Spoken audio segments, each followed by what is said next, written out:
Hello, everyone. Mike Mosquito with the Buzz Podcast here with the Buzz Week Ending Recap, along with my wonderful co host, Maureen. Nylin. And we're bringing you the latest and greatest in this weekend's hot topics, trends, and events. So, Maureen, let's go ahead and jump into this. We're coming to these folks each week, bringing them what's new around us. What's new for you this week? Well, first I got to ask, Mike, where are you right now? We're playing this game Yeah, again. we're going to play this game. I see you're still wearing the same shirt from the last time we did this. And so, Maureen, one, I need to ask a serious question. Viewers have to yes. know, do you wash your shirts in between the wins? Or is it a superstition that it has to stay dirty? Maureen, if you go back and look at last week's recap, this is actually not the same shirt. I actually have probably as many variations of this shirt as you have of shoes. Oh, okay. All right. Well, all right. I'll give you that. And you've been around me. You know, if it's not getting washed, it's not getting worn. So that superstition is if it's not washed, we're losing. Oh, all right. Good to know. All right. But no, seriously, where are you? I am in San Antonio for the Final Four. Oh my gosh, that is so Yes, cool. that's right. This week we're pulling off one of those sports, things that you need to attend if you can. And Yeah. this week is going to be the Final Four. So I've done a lot of events in my time from the Masters. This time last year, I was preparing to go to the Masters. This year, it's going to be the Final Four. That's So, yeah, awesome. here with my Auburn Tigers Nice. for their game tomorrow night. Well, I So, hope they go all the way and that it's a good weekend for you and all of the what are Tigers? Auburn Tigers. Tigers, yes, Tigers. Okay. Tigers. All right. Very Well, good. You got it shall we right. And dive for my, in? I yes, know. let's Well, get my into it. Hawkeyes. God bless those Lady Hawks. They did so well, but they They did did not very make it to well. the Final Four. And It's so okay. I'm still going to watch. I'm a big fan of the women's NCAA tournament. I think the men's is fine. You've got your support. I'm going to throw my support Yes. at the ladies. And I, so we'll I be watching the ladies play. There you go. And you have a great team. Those ladies, oof, Hawkeyes, they get it in. So I it's know. okay. I That's know. all right. They'll come Hey, it's back with all it. about watching it and just enjoying it. And at the end of the day, sports are supposed to be about teaching all of us how to work together, right? That's true. Okay. That's true. So here, And these I guys didn't do it. plan that segue, but now I have a segue, Mike. And now you have a segue. I'm going to And put they on my work. I will blindfold. tell you. The best thing about my Auburn Tigers, I'm gonna tell them, whether you're religious or not, when you see these guys do this on the court, they've got this logo called God. And that's these guys go to church together, they pray together, they believe in being a full team that supports each other and that spiritually, mentally, physically, they believe in that. And that's why they came up with that slogan. When you see them do that when you're watching the Final Four this week, no, that's what they're doing.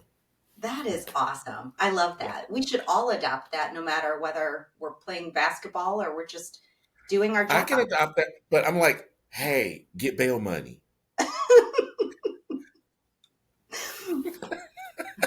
I don't have that fat of a wallet, Mike. Come on now. You know your All right, job. all right. I'm going to steer us back on here. All So this right. is fun because last week we talked about the University of California and we discussed how they are only able to admit 1% of the applicants, except 1% of the applicants into their nursing program. So again, it's still mind boggling how we're going to be able to develop a throughput strategy in order to be able to educate our future nursing workforce. Okay, so then this is the article that comes out this week. And again, thank you, Beckers. Incivility among U.S. employees rose 21.5% in the first quarter of 2025 compared to the same period of 2024. So what they cited was that the layoffs and mass terminations that we've seen, the return to office mandates, political viewpoint differences, subtle workforce behaviors, interrupting, gaslighting, etc. So there's a lot of things, of course, that go into factor here. But 21.5% is a significant amount. And so it got me to thinking, we don't have the throughput to be able to educate the nurses, to be at the bedside taking care of our patients, but now Hmm. we're we're not even being kind to one another in a way that keeps our existing workforce in play. They're, they're fighting at the water cooler. Yeah. Now you're fighting at the water cooler. I mean, are you pushing people downstairs that you just don't like at lunch?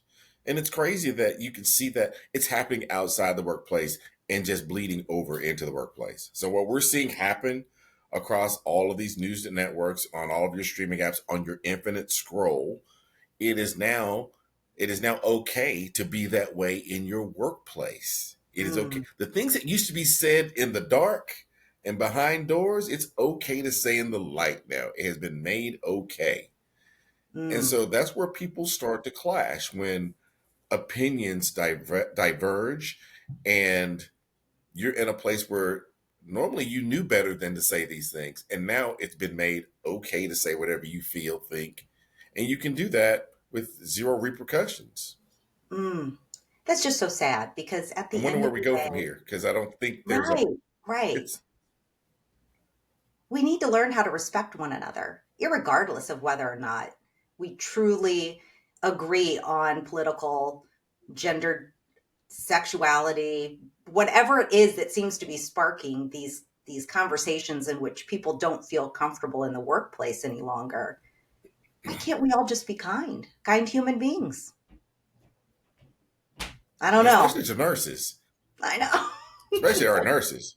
Right. As I said before, we're all dead without nurses.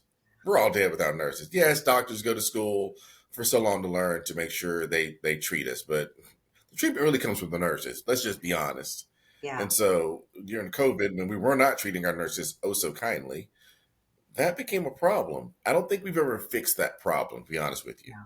Well, and And and then in when you this have particular article, I do just want to clarify too, because it wasn't limited to nursing. This was just surveyed, it looks like across, 1,500-ish US workers. Yeah. So there's all kinds of things that come into play. I don't know whether or not even healthcare hmm was a specific threat of this, but I have to believe that, the carryover effect, we can take our own glimmers of right, insight from it just by what these results are right. saying.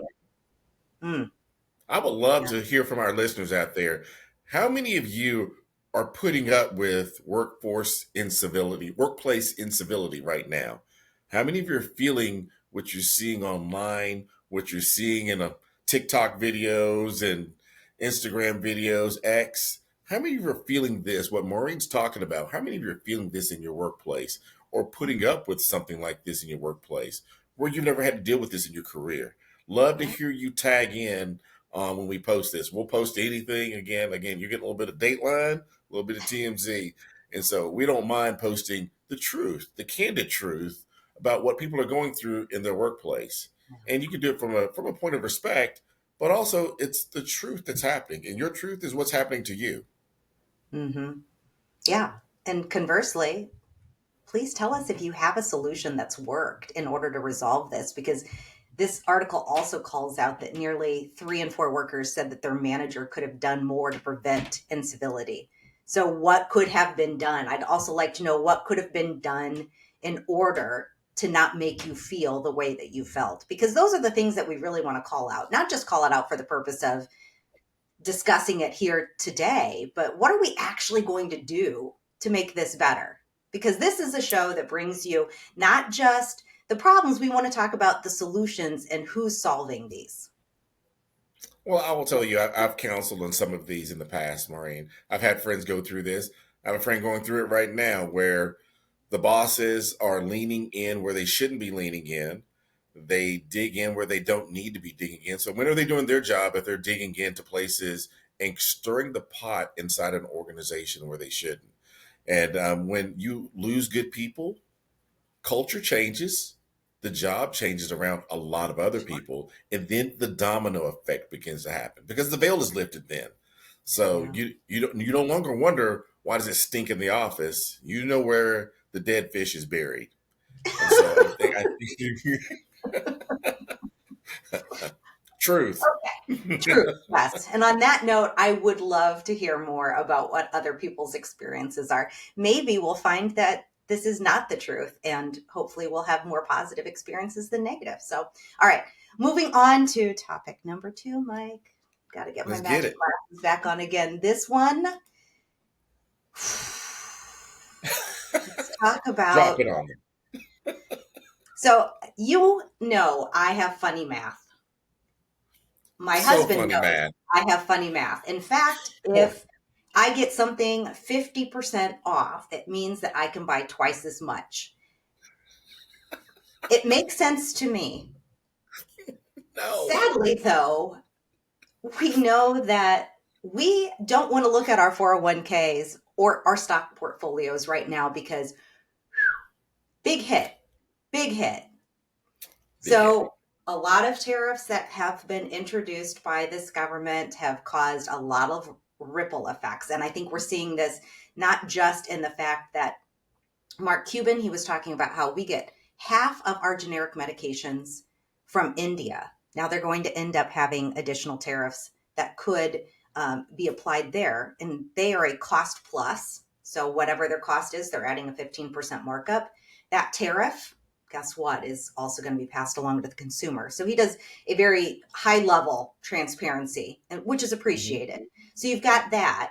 Then at the same time as all of this is going on, Vanderbilt, they put out that they're going to be reducing their budget by $250 million amid uncertainty around the federal funding level. So we are feeling it on a micro and macro level like we've never experienced before. And I don't think it gets better. I don't think that gets better. I think it's going to be hard to catch up to this, especially in the patient world, right? Once the patients stop and can't afford to get their medicines, what happens, Yeah. right? This becomes a domino effect of care, of how do you take care of patients that can't follow the treatment plans, using the meds, taking the meds that have been prescribed to them. They're just not in, it's just not here. It's Mm-hmm. kind of like what happened during the pandemic when we ran out of eggs and milk and bread and Toilet meats on the paper. shelves. Toilet. Toilet paper. When you go to your local community blog and somebody's like, have you seen any toilet paper in the community lately? Who ever thought that that message would pass across your eyes? I know. And so I know. when it's medicine, does it become a black market item? Where do patients get their necessities of drugs? Does it become a black market? Are you creating an opportunity for bad things to happen, for Yeah. patients to survive and live? And again, the financial balance of government is a very complex um, orchestra of events that have to happen. Mm-hmm. I want to hope that we look so far downstream that we look at patients as a critical element that we have to take care of, and that these tariffs, especially in the drug areas, are not going to kill people. I think we'll know about it very quickly, and hopefully it won't be swept under the carpet or disguised as something else. But Yeah. we all know there's certain medicines, if you're not able to get them, or you just can't afford them because you're on a fixed income, what happens to your family members that have to support you? How long can they support you Right. at this drug that was $5 that's now $500? Mm-hmm. How do you do that? How do you manage that lifestyle? Yeah, I don't know. I don't know. And again, I don't have the solution for this one. So I'm going to toss that one back out to the viewers and listeners in hopes that they have found creative accounting ways to continue to introduce efficiencies into personal lives as well as maybe at an organizational level. I don't have the solution, and I don't even come close, as you already know based on my funny math, to understanding the intricacies that go into budgeting a federal economy. So I'm going to leave it at that. But some really interesting developments that have happened, especially as we see and have predicted that we're going to only continue to watch the rolling waves hit the shore when it comes to these cuts. Well, I think that hopefully, um, if we start to see a serious negative impact on our economy, on the people that sit in these United States, that we will have the strength and power therein to pull back these errors that have been made and protect the people that need this care. We only have so much time to do that before it's too far gone. Again, look at patient engagement, patient care. If you truly care about the constituents that feed the budget, pay the taxes, and do the work, you got to make sure they're alive to be there to do it. And if they're on medications, or if our parents or grandparents are taking these medications, Mark Cuban's right. You've got to be able to provide for them, and that's up to all of us to be able to make the right decisions to do that.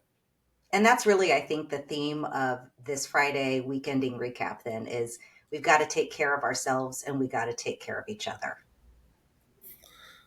And with that, we thank you for joining us for another week of the Buzz Weekend in Recap with Maureen, Nylin, and me, Mike Mosquito, on location in San Antonio for the Final Four.